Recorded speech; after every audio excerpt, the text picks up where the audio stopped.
नमस्कार, शाम की 4 बड़ी खबरों में आप सभी का स्वागत है और मैं हूं आपके साथ वैशाली। आज हम पहली खबर में बात करेंगे सांसद शशि थरूर की, जहां कांग्रेस सांसद शशि थरूर को ऑपरेशन सिंदूर की जानकारी देने वाले प्रतिनिधिमंडल का सदस्य बनाया गया है और इस पर केंद्र की एनडीए सरकार का थरूर ने आभार व्यक्त किया है।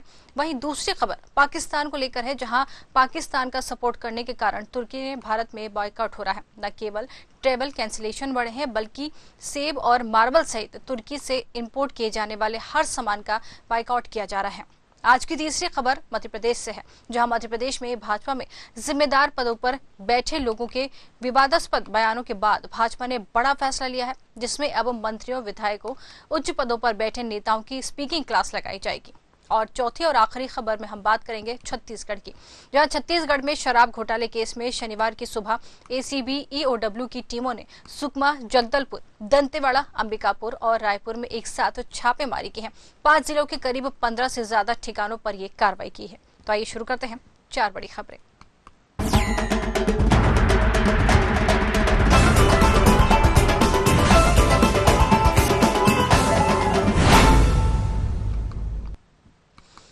कांग्रेस सांसद शशि थरूर को ऑपरेशन सिंदूर की जानकारी देने वाले प्रतिनिधिमंडल का सदस्य बनाया गया है और इस पर केंद्र की एनडीए सरकार का थरूर ने आभार भी व्यक्त किया है।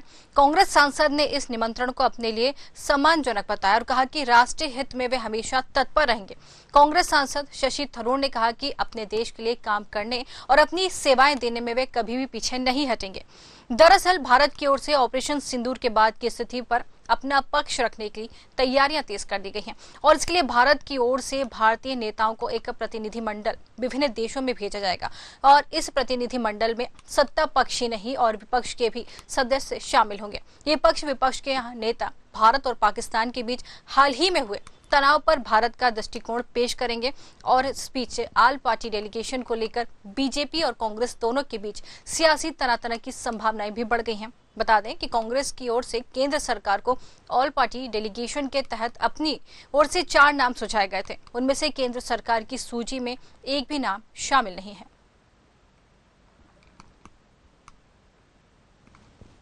जब पाकिस्तान प्रायोजित आतंकवाद को बेनकाब करने की बात आती है तो पूरा देश एक होता है। हम देश हित की सोचते हैं, ना कि दल हित की। और इसी मानसिकता के साथ भारत सरकार ने एक सराहनीय कदम उठाया है कि ऑल पार्टी डेलीगेशंस को अलग अलग दुनिया के कोनों में भेजा जाएगा और पाकिस्तान का असली चेहरा उजागर किया जाएगा। इसमें हम दल नहीं, हम देश के हित को, राष्ट्र हित को सर्वोपरि रख रहे हैं। परंतु दुख की बात यह है कि कांग्रेस पार्टी को अपने ही नेताओं पर भरोसा नहीं है।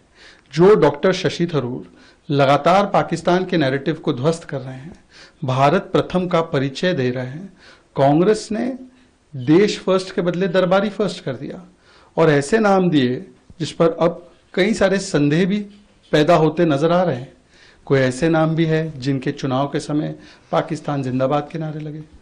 तो कांग्रेस पार्टी इस मौके पर भी दल हित को और दरबारियों को देश हित के ऊपर रखती है।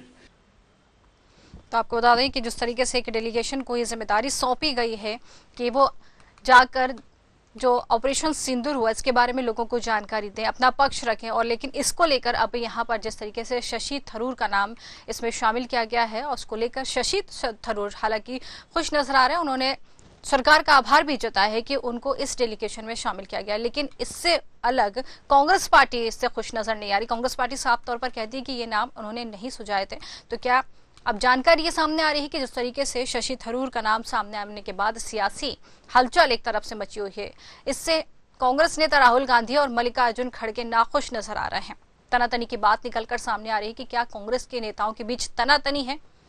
यहाँ पर जिस तरीके से ऑपरेशन सिंदूर को लेकर देश में जानकारी देने की बात कही, अपना पक्ष रखने की बात कही गई थी, अब विपक्ष इसको लेकर अपना अलग ही मत देता हुआ नजर आ रहा है। हालांकि शशि थरूर ये कहते हुए नजर आ रहे हैं कि सरकार ने जो फैसला किया है वो सर्वोपरि है, वो देश को सबसे आगे रखते हैं और देश के हित में जो भी काम होगा वो उसको खुशी खुशी करेंगे। लेकिन इससे कांग्रेस पार्टी इत्तेफाक नहीं रख रही। कांग्रेस पार्टी साफ तौर पर ये कहती हुई नजर आ रही है कि वो इन नाम से खुश नहीं है। तो क्या ये मान सकते हैं कि इस बीच यहाँ पर ये कांग्रेस क्या अलगाव या फिर तनातनी साफ तौर पर देखने को मिल रही है? शशि थरूर ने कहा कि वे देश हित से पीछे नहीं हटेंगे और ऑपरेशन सिंदूर की जानकारी देश में हर जगह पर दी जाएगी, जिसको लेकर शशि थरूर काफी खुश भी नजर आ रहे हैं। और चलिए इसी खबर पे हम ज्यादा बात करेंगे। हमारे साथ दिलीप यशवर्धन राजनीतिक विश्लेषज्ञ हैं, जुड़ गए हैं। दिलीप जी, आपका बहुत बहुत स्वागत है। जी दिलीप जी, ऑपरेशन सिंदूर जिसकी जानकारी देने के लिए एक प्रतिनिधि मंडल का विस्तार किया गया है और जिसमें कांग्रेस पार्टी के लोगों का नाम भी शामिल किया गया, शशि थरूर का नाम इसमें शामिल किया गया, लेकिन कांग्रेस पार्टी इससे खुश नजर नहीं आ रही, कांग्रेस इससे इत्तेफाक नहीं रखती। तो क्या ये मान लें कि क्या शशि थरूर कांग्रेस पार्टी के सदस्य नहीं है, और अगर है तो फिर इनके नाम पर इनको ऐतराज क्यों है? मल्लिकार्जुन खड़गे और राहुल गांधी इस पर ऐतराज क्यों जता रहे? वैशाली जी, ऐतराज जताने का सबसे कारण ये है कि शशि थरूर ने शुरू से ऑपरेशन सिंदूर की तारीफ करी और अपोजिशन लीडर होने के नाते इतनी तारीफ करने का मतलब ये होता है कि उसकी सत्ता से कहीं ना कहीं करीब ये कांग्रेस पार्टी को लग रहा होगा। कांग्रेस पार्टी जो प्रतिनिधि अपना भेजना चाहती थी मंडल में, उसको स्वीकृति न देकर के सरकार ने शशि थरूर को इन्वाइट किया है। शशि थरूर शुरू से ऑपरेशन सिंदूर के फेवर में थे, वो सरकार की तारीफ भी कर रहे थे। तो कांग्रेस को इस बात से नाराजगी हो सकती है कि शायद सत्ता ने शशि थरूर को प्राथमिकता इसलिए दी है कि शशि थरूर शुरू से उनके फेवर में थे, और अगर अपोजिशन का कोई और लीडर जाता तो वो फिर उस ऑपरेशन की कहीं ना कहीं बुराई करता, कहीं ना कहीं कमियां निकालता, कहीं ना कहीं सबूत मांगता। तो इस वजह से अपोजिशन को राजनीति करने का मौका नहीं मिल पा रहा है।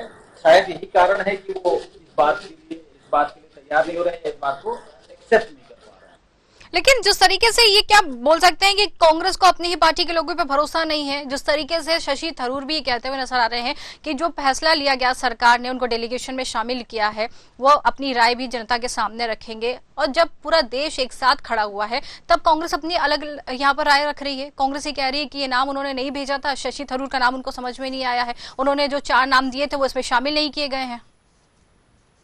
हाँ, ये तो सुनने में आ रहा है कि 4 नाम कांग्रेस ने प्रपोज किए थे, उनको स्वीकृति न दे करके शशि थरूर को मंडल का सदस्य बनाया गया है जी। अब देखिए, ये तो सरकार का प्रेरोगेटिव है, क्योंकि जो सत्ता में बैठा है उसके हाथ में अधिकार है कि वो किसको सदस्य बनाएगी, किसको नहीं बनाएगी। अपोजिशन नाम प्रपोज कर सकता है। अब उस प्रपोजल से अलावा अगर किसी को सत्ता ने चुन लिया है तो कांग्रेस इस पर हंगामा तो कर सकती है, लेकिन इसके अलावा कुछ नहीं कर सकती। बिल्कुल बिल्कुल, यहाँ या तो जी जी कहिए।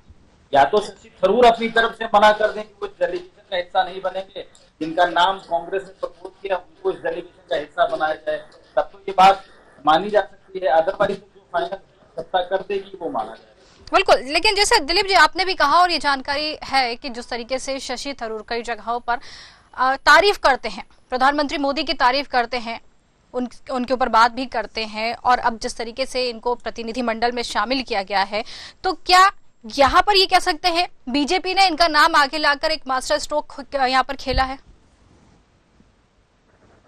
नहीं, इसमें मास्टर स्ट्रोक जैसी कोई बात नहीं। बीजेपी ये तो जरूर चाहेगी कि ऑपरेशन सिंदूर की जो सफलता थी और उसको पॉजिटिव तरीके से ही पेश किया जाए, और क्योंकि ये हमारे देश का और देश की सिक्योरिटी का मामला है, तो मान लीजिए अगर यहाँ कोई कमी रह भी जाती है जी, तो अपोजिशन को वो कमियां कम से कम देश के बाहर जाकर नहीं करनी चाहिए, in the interest of country, क्योंकि अपोजिशन भी देश का हिस्सा है और इस देश की सिक्योरिटी उसकी भी बराबर की जिम्मेदारी है। तो अगर कहीं कोई कमी रह जाती है, डिप्लोमेटिक कहीं कोई कमी रह गई है, तो वो चीजें उजागर करने की सोच जो है वो विपक्ष की भी नहीं होनी चाहिए। बिल्कुल। तो क्या ये नहीं लगता आपको कि पार्टी की अंदरूनी कला भी सामने आ रही है? इस तरीके से बयानबाजी हो रही, जिस तरीके से पार्टी की एक अंदरूनी कला भी सामने आ रही, तो क्या ये मान सकते हैं कि आने वाले समय में थरूर हो सकता है पाला बदल लें? इसमें कोई बड़ी बात नहीं, इसके लिए कोई गारंटी नहीं दी जा सकती जी। जिस पॉलिटिशियन को जिस पार्टी से फायदा होता है और जिस पार्टी को जिस पॉलिटिशियन से फायदा होता है, वो दोनों हाथ मिलाने से कभी नहीं जुड़ते। उन दोनों में एक दूसरे की बुराइयां तब तक दिखाई देती है जब तक वो अपोजिशन में है। अगर एक दूसरे से फायदा दिखता है तो उन्हें उनके अंदर कोई बुराई नहीं दिखती। शशि थरूर के अंदर कई सारी कमियां हैं, अगर शशि थरूर से फायदा नजर आएगा तो बीजेपी की सारी कमी को नजरअंदाज करके उसको अपनी पार्टी में इंडक्ट करा देगी। और शशि थरूर भी जब तक कांग्रेस में है तब तक उनको भाजपा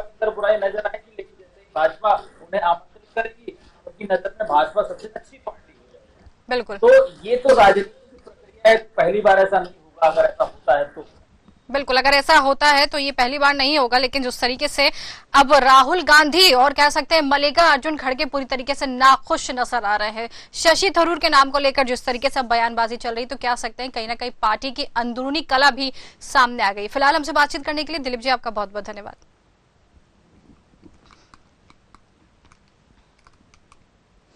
चलिए दूसरी खबर में बात करेंगे पाकिस्तान की, जहां पाकिस्तान को सपोर्ट करने के कारण तुर्की का भारत में बायकॉट हो रहा है। न केवल ट्रेवल कैंसिलेशन बढ़े हैं, बल्कि सेब और मार्बल सहित तुर्की से इंपोर्ट किए जाने वाले हर सामान का बायकॉट किया जा रहा है।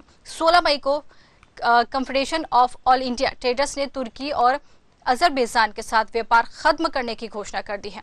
दिल्ली में हुई मीटिंग में देश के 24 राज्यों से बिजनेस लीडर्स ने भाग लिया और CIT ने गुरुवार को कहा था कि जो देश भारत के खिलाफ है उसके साथ व्यापार नहीं करेंगे। आपको बता दें कि 22 अप्रैल को पहलगाम में हमले के बाद भारत पाक तनाव बढ़ा तो तुर्की और अजरबैजान ने खुलकर पाकिस्तान का समर्थन किया है और भारत के खिलाफ इस्तेमाल के लिए पाकिस्तान को ड्रोन्स, हथियार और इन्हें चलाने वाले ट्रेंड लोगों को भी भेजा गया। इसके बाद देश भर में बायकॉट तुर्की और बायकॉट अजरबैजान शुरू हो गया है। भारत के प्रतिष्ठित विश्वविद्यालय जवाहरलाल नेहरू विश्वविद्यालय में राष्ट्रीय सुरक्षा का हवाला देते हुए तुर्की के इनोनू विश्वविद्यालय के साथ अपने समझौते को निलंबित कर दिया गया है और वहीं AMU ने भी शैक्षणिक संबंध खत्म कर दिए हैं। पुणे के व्यापारियों ने तुर्की से सेब खरीदना बंद करने का फैसला लिया है और इसके बजाय वे हिमाचल, उत्तराखंड, ईरान और अन्य क्षेत्रों से अब सेब खरीद रहे हैं।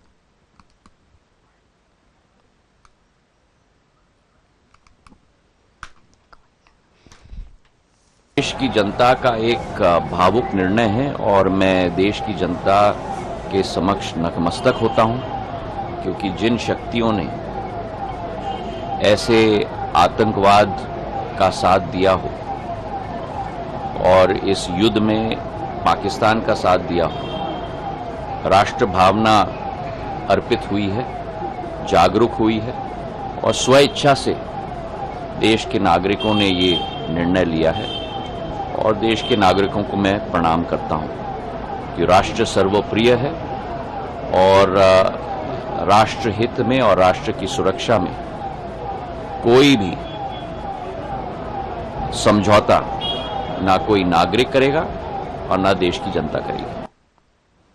तो देखिए जिस तरीके से आपने खुद सुना कि ना कोई समझौता देश करेगा, ना ही यहाँ के लोग करेंगे। और इसी खबर पे हम ज्यादा बातचीत करेंगे। हमारे साथ मनीष अग्रवाल, राजनीतिक विशेषज्ञ, जुड़ गए हैं। मनीष जी आपका बहुत बहुत स्वागत है। मनीष जी, क्या ये कह सकते हैं कि पाकिस्तान का साथ देने की सजा यहाँ पर तुर्की को मिल रही है? जिस तरीके से बायकॉट तुर्की और बायकॉट का पूरा नारा चल रहा है, तो कह सकते हैं कि यहाँ पर पाकिस्तान का साथ देने की सजा इसको मिल गई। देखिए, तुर्की को पाकिस्तान का साथ देने के लिए आतंकवाद का साथ देने की सजा मिल रही है। भारत की पाकिस्तान से कोई लड़ाई नहीं है। वहाँ पे जो आतंकवाद बन रहा है, जो भारत में आके वो हमला करते हैं, वो लड़ाई का उद्देश्य। लेकिन देश की जनता ने इस निर्णय से ये साबित करा है कि भारत की सेना जो बॉर्डर पे सुरक्षा कर रही है, उसमें भारत की जनता राष्ट्र हित और राष्ट्र के लिए जो अपना सहयोग कर सकती है वो करने के लिए तैयार है। इसीलिए उन्होंने तुर्की की चीजों का बहिष्कार करा है कि वहां न जाएंगे, न टूरिज्म के लिए जाएंगे, न वहां से सेब का आदान प्रदान करेंगे। तो भारत की जनता ने सेना के साथ अपना योगदान देने की कोशिश करी है। बिल्कुल बिल्कुल कह सकते हैं। लेकिन जिस तरीके से अब पूरी तरीके से यहाँ पर बायकॉट का नारा बुलंद हो गया है, जनता यहाँ पर पूरी तरीके से सजग दिखाई दे रही है, तो इस तरीके से व्यापार से लेकर हर चीज को बंद कर दिया गया, तो कितना असर वहां पर पड़ेगा? तुर्की की जनता को यह समझना होगा कि भारत की जनता ने दोस्त मिशन चलाया था 2023 में, जब वहां पे आपदा आई थी, और आज उसका फलस्वरूप वो देते हैं कि पाकिस्तान के आतंकवाद के समर्थन में वो वहां जाके खड़े हैं, तो उन्हें इसका खामियाजा भुगतना पड़ेगा। क्योंकि सेना जो युद्ध लड़ती है वो हथियारों से लड़ा जाता है, लेकिन देश की जनता ने जो अर्थव्यवस्था का युद्ध शुरू करा है, ये भी अपने आप में एक बड़ा युद्ध है, जो आगे चल के तुर्की की जनता को पता चलेगा कि अगर वो कहीं भी आतंकवाद के साथ खड़े होंगे तो उन्हें सेना के अलावा और कौन सी समस्याएं झेलना पड़ सकती है।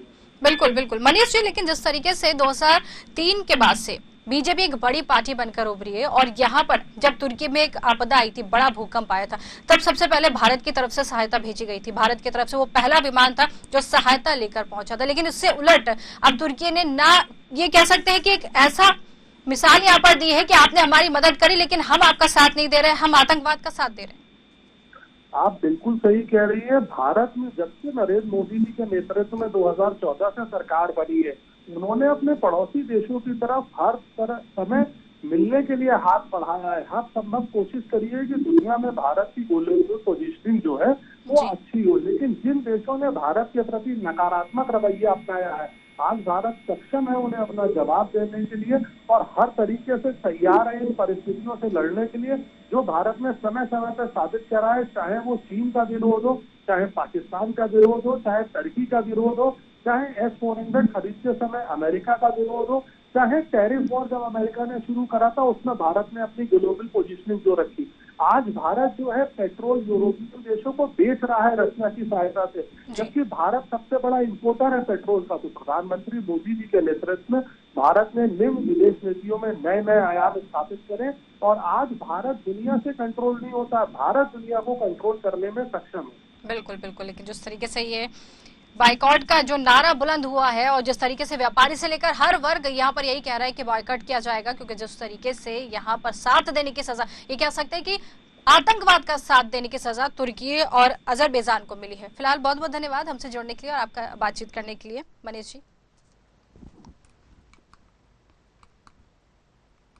चलिए अब खबर में बात करेंगे तीसरी खबर की। मध्य प्रदेश भाजपा में जिम्मेदार पदों पर बैठे लोगों के विवादास्पद बयानों के बाद भाजपा ने बड़ा फैसला लिया है। अब मंत्री, विधायकों और उच्च पदों पर बैठे नेताओं की स्पीकिंग क्लास लगाई जाएगी, जिसमें माननीय सीखेंगे कि कब, कहां और कितना बोलना है।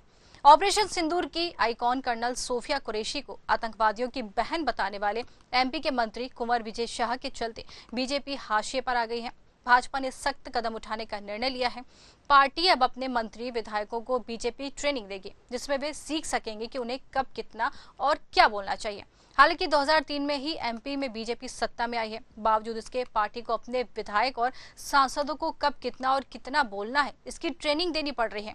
अब इस सब पर भी सवाल खड़े हो रहे हैं। ये कहना कि मंत्री विजय शाह के बाद डिप्टी सीएम और फिर भाजपा सांसद फग्गन सिंह कुलस्ते के बयान के बाद भाजपा ने इस फैसले का स्वागत किया जाना चाहिए कि मध्य प्रदेश भाजपा में जिम्मेदार पदों पर बैठे लोगों के इस तरीके के बयानों के बाद भाजपा ने निर्णय लेते हुए मंच पर बोलने का ये स्पीकिंग कोर्स शुरू किया है। इसके लिए भाजपा के तमाम बड़े नेता बाकायदा एक सेंटर पर बोलना सीखेंगे और ट्रेनिंग लेंगे। अब तक मिल रही जानकारी के मुताबिक भाजपा का ये कोर्स जून से शुरू किया जाएगा। और चलिए इस खबर पे हम ज्यादा बातचीत करेंगे। हमारे साथ रमेश शर्मा जी, वरिष्ठ पत्रकार हैं, जुड़ गए हैं। रमेश जी, आपका बहुत बहुत स्वागत है। रमेश जी, रमेश जी, भाजपा अपने नेताओं को ट्रेनिंग देगी, भाजपा अपने नेताओं को ट्रेनिंग देगी, कब, कहां, कितना बोलना है, ये ट्रेनिंग देगी। जबकि 2003 के बाद से बड़ी पार्टी है भाजपा, जिम्मेदार पदों पर लोग बैठे हैं और उसके बाद इतने समय बाद अब यहाँ मंत्रियों और विधायकों को ट्रेनिंग दी जाएगी कि कब कैसे बोलना है। क्या ये सही है? नहीं, निश्चित रूप से ये बात सही है। अगर पिछले दिनों देखें, एक समय हुआ करता था जब भारतीय जनता पार्टी के सारे नेता बहुत संतुलन से बोलते थे और कई बार तो मैंने ऐसा भी देखा है कि कई बार वो बात को टाल जाते थे तो बात को बदल देते थे और गोल गोल उत्तर देकर के निकल जाते थे। लेकिन अभी पिछले कुछ दिनों से अगर आप देखें तो भारतीय जनता पार्टी के ज्यादातर नेता, खासतौर से जो बड़े दायित्वों पर हैं, मंत्री हैं, पार्टी के पदाधिकारी हैं, विधायक हैं, उनके कुछ ऐसे बोल आ रहे हैं जो विवाद का विषय बनते हैं और विवाद का विषय बनकर के आगे चल करके पूरी पार्टी को नुकसान करता है। क्योंकि लंबे समय तक सरकार में रहने के कारण भाजपा में जो पढ़ने की शैली थी और जो वरिष्ठ लोगों के पास बैठने की शैली थी, एक समय हुआ करता था भाजपा के नेता अपने वरिष्ठ और अनुभवी नेताओं के पास जाते थे क्योंकि पास समय होता था। लेकिन सरकार में आने के बाद अब मंत्रियों, विधायकों के पास वो समय नहीं बचा, तो इसलिए उनको अगर आप देखें तो उनके कहीं ना कहीं मर्यादा का उल्लंघन उनके नेता बराबर कर रहे हैं। इसके अलावा आप ये देखेंगे, वर्षों बाद भारतीय जनता पार्टी में ये चलन देखने को आ रहा है कि एक क्षेत्र के दो नेता बराबर एक दूसरे के प्रति सार्वजनिक रूप से आरोप लगाते हैं। ऐसे एकाध वक्त उदाहरण तो होते थे किसी ने अगर कहा भी है तो फिर संगठन उसमें हस्तक्षेप करके उनसे समझौता करा देता था। लेकिन इस वक्त वाकई इस तरह की जो चीजें हैं तो उसमें संगठन को सक्रिय होकर के लोगों को ट्रेनिंग देने की तो आवश्यकता है। जी बिल्कुल, ट्रेनिंग देने की बात ही निकलकर सामने आई है, जिसका कोर्स भी जल्द ही शुरू किया जाएगा। लेकिन रमेश जी, क्या ये ट्रेंड सा चल रहा है कि एक के बाद ऐसे बयान देना जो देश के लिए भी गलत है, लोगों के लिए भी गलत है और एक तरीके से ठेस भी पहुंचाने वाले हैं? एक ट्रेंड सा चल रहा है कि ये आपने दिया तो हम भी ऐसा बोलेंगे, हमने दिया तो आप भी ऐसा बोलेंगे, लगातार ऐसे बयान सामने आते रहते हैं। क्या ये ट्रेंड चल गया है? ये निश्चित रूप से ये ट्रेंड चल गया और ये हर पार्टी में ट्रेंड चल गया। हाँ। आप कल्पना कर सकते हैं जब ये बाकायदा तनाव की और युद्ध जैसी स्थिति है, वो युद्ध तो नहीं था क्योंकि हमने आतंकवादी अड्डों पर हमला किया था। युद्ध जैसी स्थिति में भी अगर विधानसभा के भीतर कोई विधायक बोल रहा है, वो भाजपा का विधायक नहीं थे, वो कांग्रेस के विधायक थे, तो कोई विधायक अगर बोल रहा है और पार्टी लाइन से हट करके नेता बोल रहे हैं, जैसे कांग्रेस ने अगर कुछ कहा है तो उसके नेताओं का बयान बिल्कुल अलग आ रहा है, रावत बारडा जी का बयान अलग आ रहा है। तो स्वाभाविक रूप से इस समय राजनीतिक दलों में एक ऐसा ट्रेंड चल गया और ये ट्रेंड केवल मुझे जो लग रहा है, ये मेरा अनुमान है, हो सकता है गलत हो, मीडिया में सुर्खी बटोरने के लिए। क्योंकि अगर आप नेगेटिव बात कहेंगे, ट्रैक से हट करके बात कहेंगे, तो मीडिया में उसकी हेडलाइन बनती है। तो मुझे लग रहा है कि मीडिया में सुर्खी पाने के लिए नेताओं को ये शौक ही लग गया कि हर कुछ थोड़ा सा सीमा के बाहर बोले। जी बिल्कुल। तो क्या ये कहना गलत नहीं होगा कि विपक्ष को बैठे बैठाए यहाँ पर मुद्दा मिल जाता है इन सारी बयानबाजी से?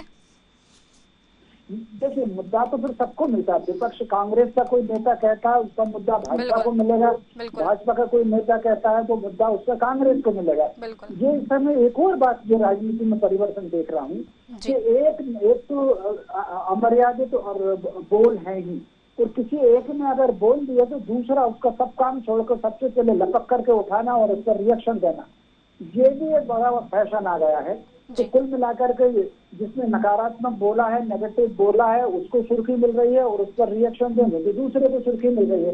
तो सब काम छोड़ करके इस समय अगर आप पिछले कुछ दिनों से देखेंगे, देश की समस्याएं क्या हैं, देश के सामने चुनौतियां क्या हैं, उसको छोड़ करके केवल ये बिगड़े बोल, सीमा रहित बोल, यही सबसे ज्यादा सुर्खियों में बने रहते हैं। बिल्कुल बिल्कुल सही कहना है आपका। किस तरीके के बोल, कह सकते हैं कि जिम्मेदार पद पर रहते हुए और इस तरीके के बोल बोलना और इस तरीके के बयानबाजी देना कहीं ना कहीं किरकिरी जरूर पार्टी की होती है। फिलहाल आपका बहुत बहुत धन्यवाद हमसे जुड़ने के लिए रमेश जी।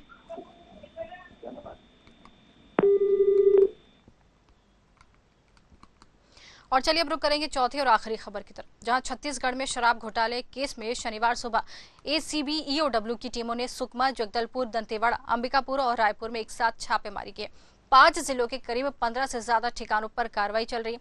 बता दें कि जिन जगहों पर रेड की गई वे सभी ठिकाने पूर्व मंत्री कवासी लखमा से जुड़े लोगों के हैं। बता दें कि जी नागेश्वर राव और जी श्रीनिवास राव के घर पर भी छापा पड़ा। श्रीनिवास कांग्रेस के पार्षद प्रत्याशी थे और नागेश्वर राव कवासी लखमा और उनके बेटे हरीश लखमा के करीबी हैं। सुबह यहां पर 2 गाड़ियों में करीब 8 से 10 अधिकारी दबिश देने के लिए पहुंचे।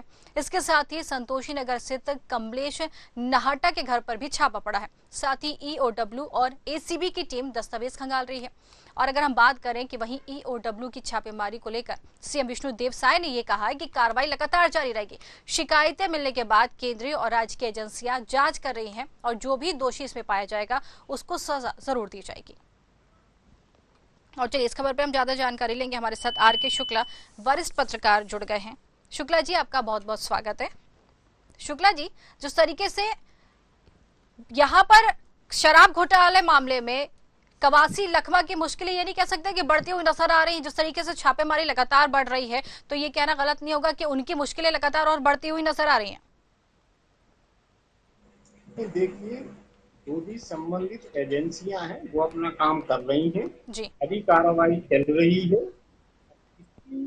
इसकी समस्याएं बढ़ती हैं, कितने दिन तक बढ़ती हैं, उसकी जांच होने के बाद और जो उसकी रिपोर्ट आएगी उस पर निर्भर करेगा। लेकिन हाँ, जनमानस में संदेश गया है जो भी इस आपकी तस्करी से संबंधित अभी जांचें हो रही हैं, छापेमारी हो रही है, उसमें पूर्व मंत्री कवासी लखमा जी का कहीं न कहीं प्रत्यक्ष या अप्रत्यक्ष रूप से उनका सहभागिता दिखाई देती।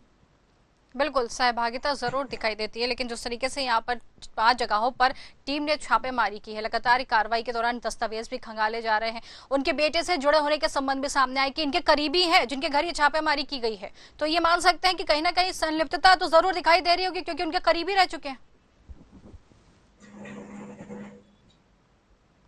निश्चित ही अभी तक जो भी 2 से 3 लोगों या समूहों के नाम सामने आ रहे हैं, वो एक पूर्व प्रत्याशी पद का उम्मीदवार रहा है कांग्रेस पार्टी का, तो जो दूसरे हैं उनके सीधे संबंध पूर्व मंत्री जी के सुपुत्र से हैं। जो तीसरे नायिका है वो भी कहीं न कहीं पूर्व मंत्री से संबंधित है और कांग्रेस पार्टी से संबंधित है। अतः चारों तरफ से भी हम इन सूत्रों को मिलाया जाए तो इसका जो कहीं न कहीं लिंक है वो पूर्व मंत्री जी से जुड़ी नजर आती है। बिल्कुल बिल्कुल। तो क्या यहाँ पर सीएम विष्णुदेव साय ये कहते हुए नजर आ रहे हैं कि ये छापेमारी लगातार जारी रहेगी, कार्रवाई लगातार जारी रहेगी और जो भी इसमें दोषी पाए जाएंगे उन पर कार्रवाई होगी? ये किसी भी सरकार का, किसी भी प्रशासनिक अधिकारी का एक आम स्टेटमेंट कहलाता है कि जो कुछ भी होगा नियमों के तहत होगा, होना भी चाहिए, आता भी करते हैं। लेकिन मैंने पूर्व में ही बताया था कि अभी छापेमारी चल रही है, उसकी जांच, उसकी रिपोर्ट आने के बाद तय होगा कि किस लेवल पे किस आदमी के खिलाफ कार्रवाई की जाती है या सरकार क्या कदम लेने जा रही है। बिल्कुल बिल्कुल। फिलहाल तो ये कह सकते हैं कि कहीं ना कहीं कवासी लखमा की यहाँ पर जो है सजा जो उनको दी जा रही है या फिर कवासी लखमा की मुश्किलें जरूर एक बार फिर बढ़ती हुई नजर आ रही है। फिलहाल आपका बहुत बहुत धन्यवाद हमसे बातचीत करने के लिए।